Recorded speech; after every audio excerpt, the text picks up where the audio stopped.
Olulipa.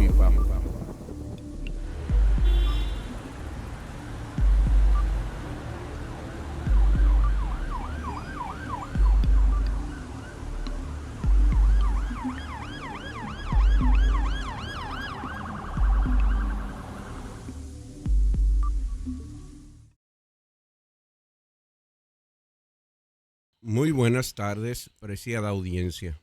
El año pasado se publicaron en varios sitios de noticias las 10 preguntas más preguntadas en Google.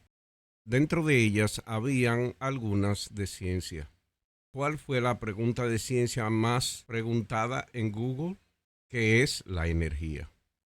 Entonces, siendo esta una de las preguntas más buscadas que requiere respuestas, nosotros le daremos una aquí en su canal Olulipa, Razón y Ciencia.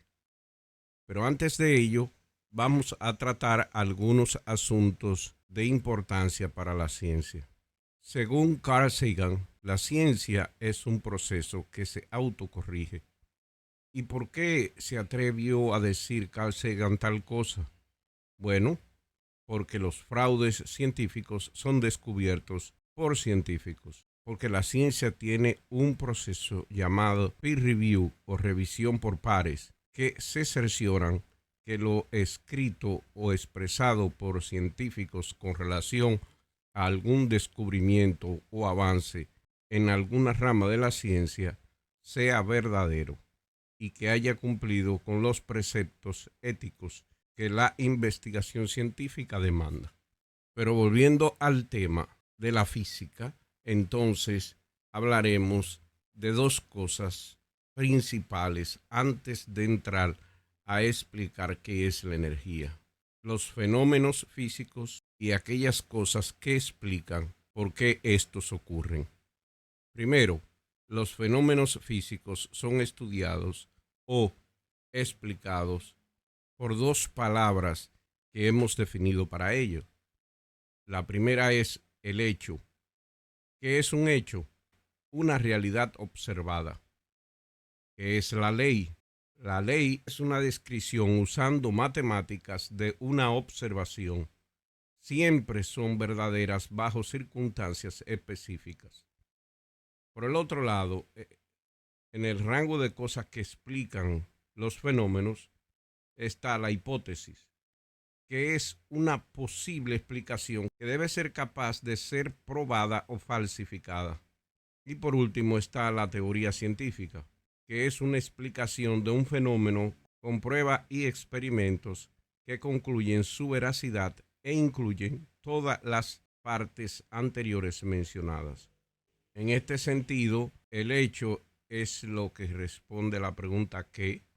La ley es lo que responde a la pregunta ¿cómo? Y la teoría responde a la pregunta ¿por qué? Siendo este tipo de objetivos totalmente diferentes, en estos dos niveles diferentes de la ciencia, una teoría nunca va a llegar a ser ley, porque las leyes son observaciones. Las leyes de movimiento, por ejemplo, de cómo un objeto se mantendrá en su estado hasta que no venga una fuerza y lo cambie, es una observación. No se puede cuestionar las observaciones porque siempre ocurren así. Si un objeto está estático, se mantendrá así toda su vida hasta que usted no utilice una fuerza para cambiarlo. Es una observación. Las leyes son observaciones. Las teorías son formas de explicar fenómenos físicos, explicar cómo funciona la lluvia, explicar cómo las especies cambian, explicar cómo se desarrolló el universo, porque este tipo de explicación conlleva una amplia gama de observaciones. Entonces, en la ciencia, las teorías nunca se convertirán en leyes, ni las leyes nunca fueron teoría. Las teorías y las leyes científicas no son la misma cosa, pues las leyes describen un fenómeno observado. Sin embargo, las teorías científicas explican por qué dicho fenómeno ocurre. En ese sentido, se entiende que las teorías científicas tienen mucho más fuerza que las llamadas leyes. y son el objetivo ulterior de todo estudio, tener una teoría válida. Por ejemplo, la descripción del fenómeno gravitacional por parte de Newton en su ley universal de gravedad es incorrecta, pues no son los cuerpos que se atraen entre sí, sino la deformación del espacio y el tiempo por medio de la masa que hace que los objetos cambien su dirección. Este es un ejemplo de que las leyes no son infalibles y en el que una teoría tiene mucho más poder de explicación y certeza que una ley científica. Las leyes son unas reglas que expresan las relaciones entre las observaciones de un fenómeno. Frecuentemente, una teoría científica abarca varias leyes científicas verificadas y en ocasiones deducibles dentro de la misma teoría. Pero debemos hacer una advertencia, caveat o punto de orden antes de proseguir, y es que definir conceptos básicos de cualquier área del saber es muy difícil, porque por ser básicos no hay ninguna otra palabra o concepto que se asemeje. Por ejemplo, no hay forma de definir al tiempo sin utilizar términos relacionados con el tiempo. Palabras como intervalos, cronometraje, espera, demora, premura, etc. Así que cualquier definición que se haga del tiempo tendrá algún ápice de circularidad. Lo mismo ocurrirá con otros conceptos básicos como es el espacio, la energía y la materia. Por otro lado, también existe la unidad de medida. Por ejemplo, un metro es la unidad de medida de longitud. Pero sabemos que el metro se puede dividir en otras partes, como es el centímetro o el decímetro, etc. Lo mismo pasa con la materia. El átomo es la unidad de medida de la materia. Aunque sabemos que el átomo se puede dividir en protones, neutrones y electrones. Teniendo en cuenta lo ya dicho, entonces, pasemos a definir con esas limitaciones los conceptos básicos de la física. Para poder explicar los fenómenos naturales que observamos, la rama de estudio que trata estos, que es la física, establece conceptos básicos que incluyen los diferentes componentes que la literatura y el lenguaje dedicado a esto va a utilizar. Así que si queremos saber qué es la física, debemos saber cuáles son estos conceptos y componentes. Es así que entra en contexto la pregunta más preguntada, valga la redundancia, en Google sobre ciencia. ¿Qué es la energía? Porque la energía es uno de estos conceptos fundamentales, acompañados de materia, espacio y fuerza, entre otros, se convierten en los muy mentados conceptos fundamentales de la física. Así que dado que la educación básica que recibimos aparentemente ha fallado, pues todo el mundo pregunta esto, vamos a explicar de manera bien sencilla qué significan estos conceptos. Las definiciones más sencillas que puedo preparar para estos conceptos son: el espacio es un continuo tridimensional y sin fronteras, donde la materia y la energía pueden tener posiciones relativas, dirección y tamaño. Propiedades que inexorablemente están ligadas al tiempo, porque cubrir espacio amerita el consumo de tiempo. Así que podríamos definir de manera muy sencilla al tiempo como la demora que debemos sufrir cuando nos movemos o producimos un cambio en el espacio. Y tal demora es una dimensión, y esa dimensión la podemos medir en intervalos de lo que le toma al átomo de cesio 133 vibrar 9.192.631.770 veces. A esa unidad le llamamos, en el Sistema Internacional de Unidades, un segundo. De manera análoga, esta unidad la podemos definir como el tiempo que toma para un campo electromagnético propagarse 299.792.450 metros a través del espacio vacío. La materia se refiere a todo lo que ocupa espacio, tiene volumen y tiene masa. En otras palabras, todo lo que puedes ver, tocar y sentir está hecho de materia. Esto incluye desde cosas tangibles como rocas, plantas y animales, hasta cosas más abstractas como el aire y los gases. La materia está compuesta de átomos, que son las unidades básicas de la materia, y estos átomos se combinan para formar moléculas y estructuras más grandes. La materia puede existir en diferentes estados, como sólido, líquido o gas, dependiendo de cómo están organizados y cómo se interactúan los átomos y las moléculas. Hay otros estados exóticos de la materia, como el condensado de Bose-Einstein y el plasma, pero la materia tiene ciertas características muy peculiares. Por ejemplo, existe una dualidad en los componentes o partículas que componen la materia, de que estos se comportan tanto como una partícula y también como una onda. El experimento que comprueba esto es el experimento de la doble rendija. Y claro, la materia posee energía. Por ejemplo, un quark arriba, que son partículas que constituyen los protones, tiene una energía de 2 megaelectrovoltios, porque la masa se transfiere en energía, tal como la ecuación de E es igual a mc al cuadrado de Einstein. Entonces, para las partículas, su masa es la cantidad de energía que ella posee cuando está en descanso. Es por eso que la suma de los 3 quarks que tiene un protón es menor a la masa del protón, porque hay una fuerza que une los quarks que se llama la fuerza fuerte o los gluones, y esa energía que tiene esa fuerza se suma a la masa del protón, ergo el protón tiene más masa que la suma de la masa de sus quarks. Pero volviendo a la pregunta importante, la energía es una propiedad fundamental del universo que se manifiesta de diversas formas y se puede convertir de una forma a otra. En términos generales, la energía es la capacidad de un sistema para realizar trabajo o producir un cambio. Existen diferentes formas de energía, como la energía cinética, que es la energía del movimiento, la energía potencial, que es la energía almacenada en un sistema debido a su posición o configuración, la energía térmica, que es la energía asociada a la temperatura de un sistema, y la energía eléctrica, que es la energía transportada por cargas eléctricas, y muchos otros más tipos de energía.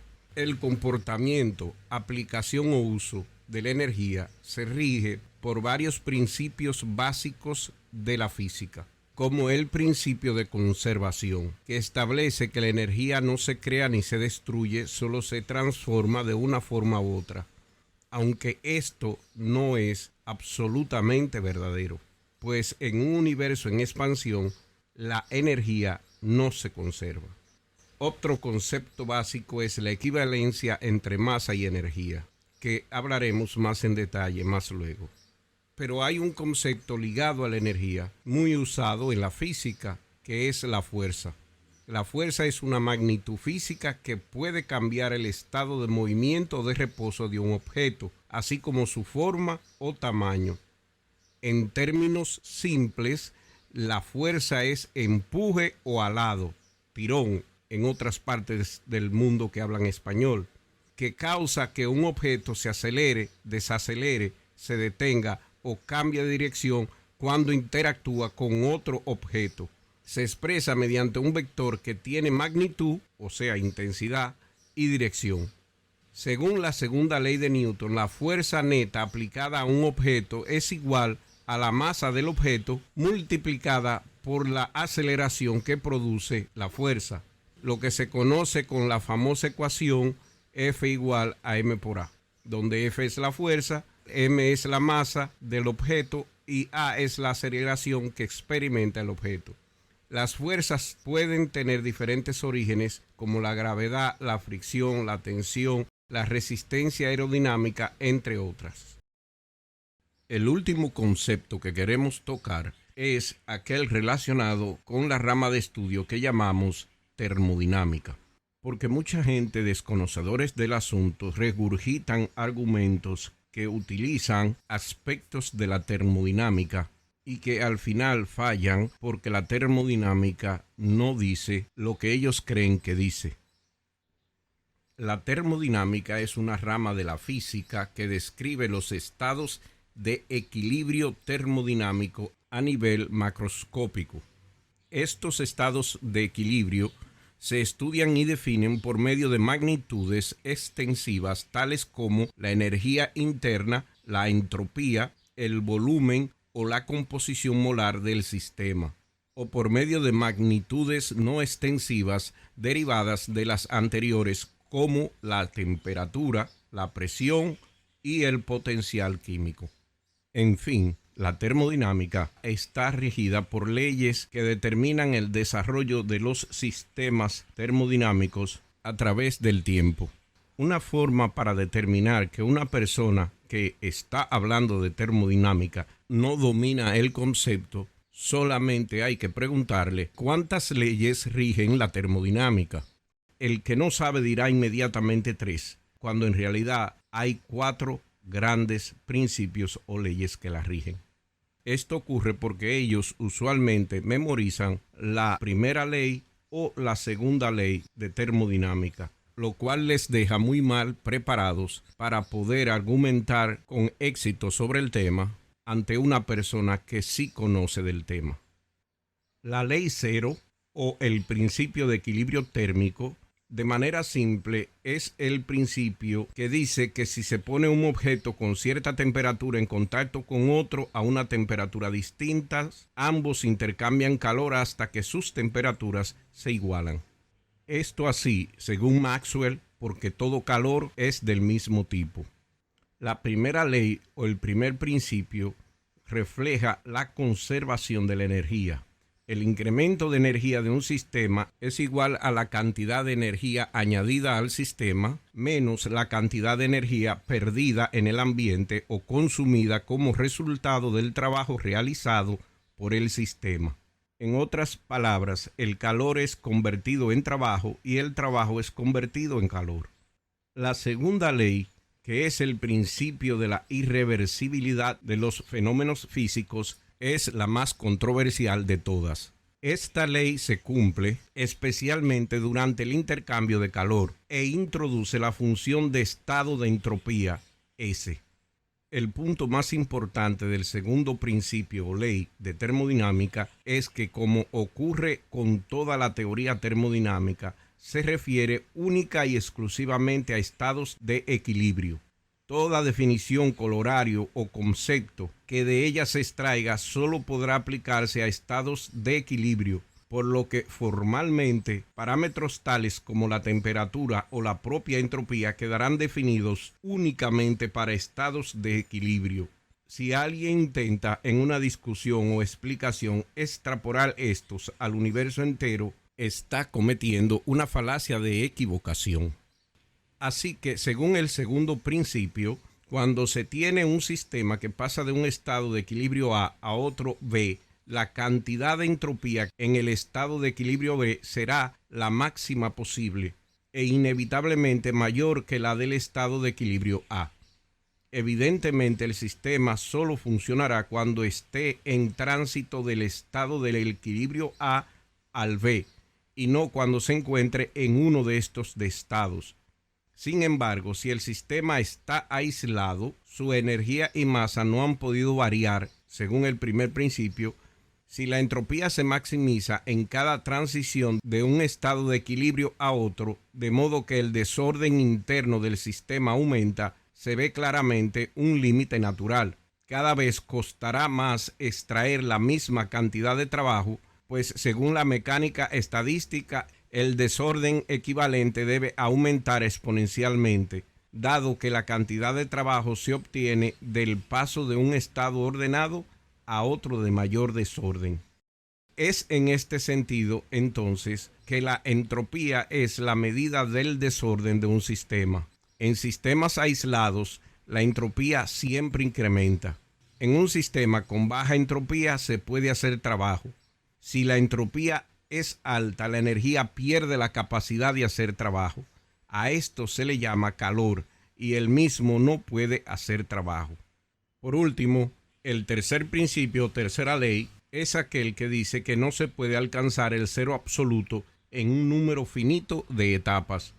El cero absoluto en grados Kelvin es equivalente a menos 273.2 grados Celsius. Al aproximarse al cero absoluto se pueden producir en algunos materiales ciertos fenómenos, como el condensado de Bose-Einstein o algunos superfluidos como el helio 2. Así que podemos concluir que en sistemas abiertos y semiabiertos, estos pueden convertirse en sistemas más organizados, siempre y cuando sus alrededores o el ambiente donde se encuentre incremente la entropía. Es por esto que el proceso evolutivo no viola las leyes de termodinámica, porque los seres vivos son sistemas abiertos, y aunque estos se desarrollen más ordenados, siempre incrementa la entropía del planeta Tierra. En conclusión, tengan presente que las personas que atacan la ciencia con afirmaciones tales de que es solo una teoría o que no es una ley, están atacando conceptos que no se atreven a denostar de manera pública. Estos incluirían teorías biológicas como la de gérmenes, la evolución o la teoría celular, teorías físicas como el Big Bang, la teoría de la relatividad, la de electromagnetismo, etc. Teorías geológicas como la de placas tectónicas o teorías matemáticas como teoría de números y teoría de conjuntos. Si usted nota que estos personajes aceptan una de estas teorías y rechazan otras, eso debe ser una señal inequívoca de que esta persona tiene alguna agenda y que no debe ser escuchada. No tienen excusa alguna para confundir conceptos tan importantes como el de teoría y ley, o para querer redefinir el concepto de espacio, tiempo, materia y energía. Si lo hacen, su motivo o es por ignorancia o es ulterior. De ser esto último, no debemos escucharles o tomar por verdaderas sus afirmaciones, porque éstas están muy definitivamente sesgadas. Así que debemos enfrentarles con definiciones simples que hasta un niño de 5 años pueda entender. El espacio es un lugar continuo donde la materia y la energía pueden existir.